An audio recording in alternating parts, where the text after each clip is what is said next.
Apologies up front, it is way too hot and humid to have the windows closed, so barking dogs, sirens, we move. This is Monstrilio by Gerardo, Sámano, Córdova. It has just been published in the UK by Dead Ink Books. I believe it came out in the US last year, and we've just gotten our hands on it now. Gerardo, Sámano, Córdova is a Mexican author who lives in New York City and wrote this in English. And I really like what he said in the acknowledgements at the end of the book. I set out to write my first novel, and this, what you hold in your hands, is what came out. I think that's an amazing and very honest statement to make. And what we have here is a book that combines a lot of elements, a lot of themes and ideas, and it all coalesces into something very satisfying and Moorish. Monstrilio opens with a death. Magos, a Mexican woman currently living in upstate New York, has just lost her son. Santiago died at the age of 11. He was sick all of his life, and his parents, Magos and Joseph, are grieving differently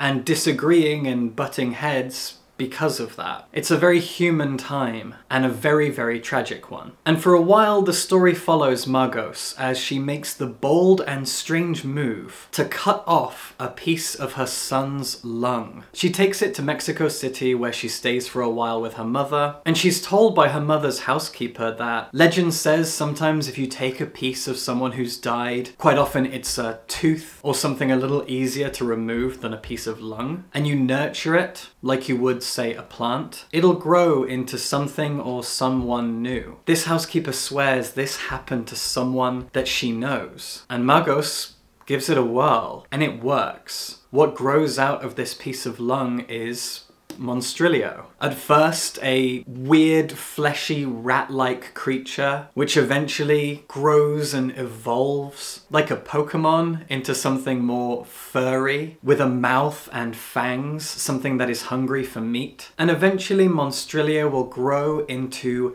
M, a human, or perhaps an approximation of a human, which resembles her lost son Santiago. But M, or Monstrilio, isn't Santiago. Everything I've just said here, by the way, is a slight fleshing out of what is on the blurb, so I haven't spoiled anything. So we have a woman who is grieving her son and makes, as I said, a strange and bold move to grow a piece of his lung into another person. And we follow that story. That's the novel. Monstrilio is a kind of monster, but also very much not. And before I talk about the story, themes, characters in any more detail, I want to show you how beautifully written this book is, so I'm going to read you a passage right from the beginning, from page 2 of the novel. This small passage reads like poetry. It has a rhythm and almost a rhyme to it that I found so captivating, and as soon as I read it, I knew I was in for something very special. A child's death is the worst, they say, but she won't die of grief. Perhaps her husband can. He is romantic.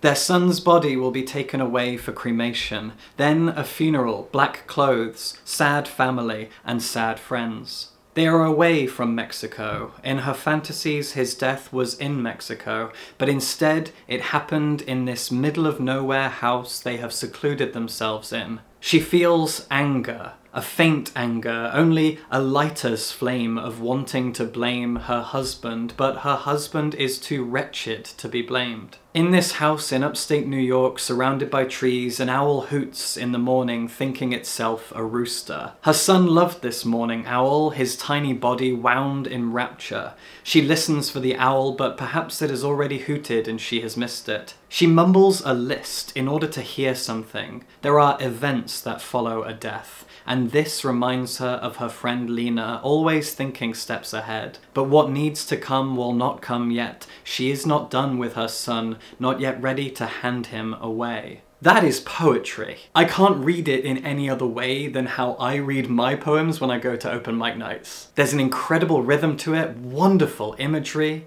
It is powerful, it is heartbreaking, it makes me want to cry. Utterly beautiful poetry. The book isn't this poetic all the way through, but it does have that same emotional weight that same gravity, that same sense of expression, and that same demand for empathy from the reader. And as we go on, the book is separated into 4 sections. And you know right from the beginning who each protagonist will be as we go on. It's a little bit of teasing almost. You know that we begin with Margos. She is the first quarter of the book. Then we move to the perspective of her best friend, Lena, who was just mentioned in this passage. After that, we switch to Joseph, Margos's husband. And finally to M. We know that this book, the final 70 pages, the final quarter, will be from the perspective of Monstrilio himself. We know we have a journey to go on with these people, and we're sure that as perspectives shift, ideas will shift, and we'll therefore get different ideas about what Monstrilio is, who he is, what his purpose is, what he means to these people,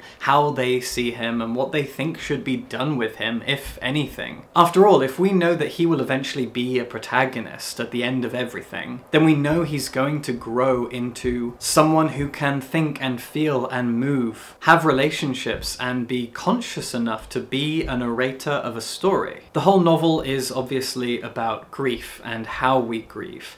Margos has decided to keep something of her son, something extraordinarily intimate, a piece of an internal organ, a vital organ, and an organ that had something to do with his sickness and his death. She takes this incredibly intimate thing that is also inarguably gothic and horror-inspired, quite grotesque, gruesome, unsettling, eerie. She takes it and she nurtures it and it grows into a monster. But then you ask yourself, okay, well, what is a monster? What was her pattern of thinking here? What was she after? It seems pretty obvious. She lost her son. You're not supposed to outlive your kids, and he was only 11. Now he's dead and she won't let go. She has the opportunity to do something, to take control, to be a mother again, to nurture something, to keep it safe. She has a sense of curiosity behind her as well. Is this true? Will this work? And what will I get in return? It's kind of a pet cemetery situation. But the book isn't terrifying. There are moments of eeriness. Early in the book, within the first half, Monstrilio grows into something hungry. He kills rats and mice and even neighborhood pets. It is upsetting, and we become desperately curious about what this means and what will happen next. And in that final part where we follow Monstrilio, really shocking things happen. The book kind of goes completely wild in its final act. The fact that it's a 4-act structure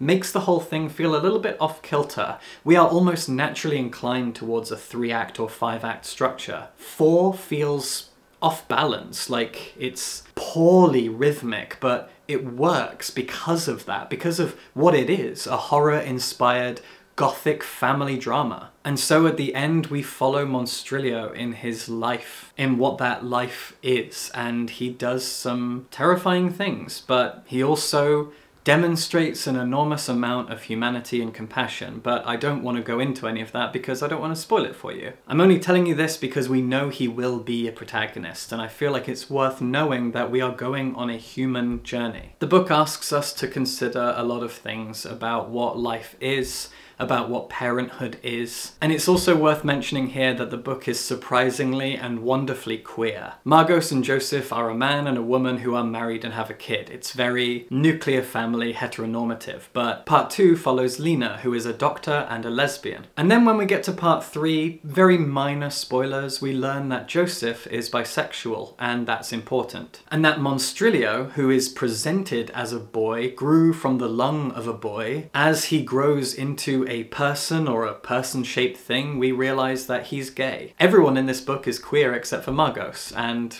I appreciate the queerness of it. It's also a book that takes us from place to place. We know it begins in upstate New York, we know that it moves back to Mexico City, where these people are from, but it also takes us to other places as well, and I was pleasantly surprised by how those places are depicted, how the characters interact with those places, and why the places matter to them. There's so much love poured into this book and expressed by this book when it comes to relationships between people and places. And speaking of the people, they are wonderfully dynamically human. You will cry for Margos, and you'll also be so curious about Joseph because At first, he is a support character. He is the husband that she feels disconnected from, but we know right from the beginning he will eventually be a protagonist. And what exactly will that mean? You just have to read on to find out. Monstrilio is absolutely brilliant. It is exactly as much a work of gothic fiction as it is a family drama about grief, loss, and relationships. I was spellbound by this as I read it. I remain amazed by it. And of all the books that have come out this year so far, I really think this is one of the absolute must-reads of 2024. Thank you so much to Dead Ink for sending me this copy. I loved this book. Now it's time for my Patreon book recommendation of the week. This recommendation comes from Rachel, and she has recommended One Hand to Hold, One Hand to Carve by M. Shaw. And here's what Rachel has to say about the book. This is one of the strangest and most unique horror and magical realism novellas I have ever read. It is the story of left and right, two halves of a man who was cut in half. They have no memory of who they were before they were separated, but still manage to build a life together until one of them decides to put distance between himself and his brother. I love this delightfully strange book, and I'm so grateful to Tenebrous Press for publishing it. I'm not sure I could have picked a better recommendation to pair with Monstrilio, so thank you so much to Rachel for recommending something that sounds so enticing and very much up my alley. If you have books you want to recommend and you'd like to feature them in videos just like this, you can support me on Patreon at patreon.com/WillowTalksBooks. My patrons are the reason this channel exists, and if you're able to support me even a little bit, you will be helping me more than you know. Thank you specifically to Rachel. She has been a long-time patron. She recommends fantastic books, and I am humbled every single day by the people who choose to support me and my channel. Thank you. Go check out Monstrilio and subscribe for books.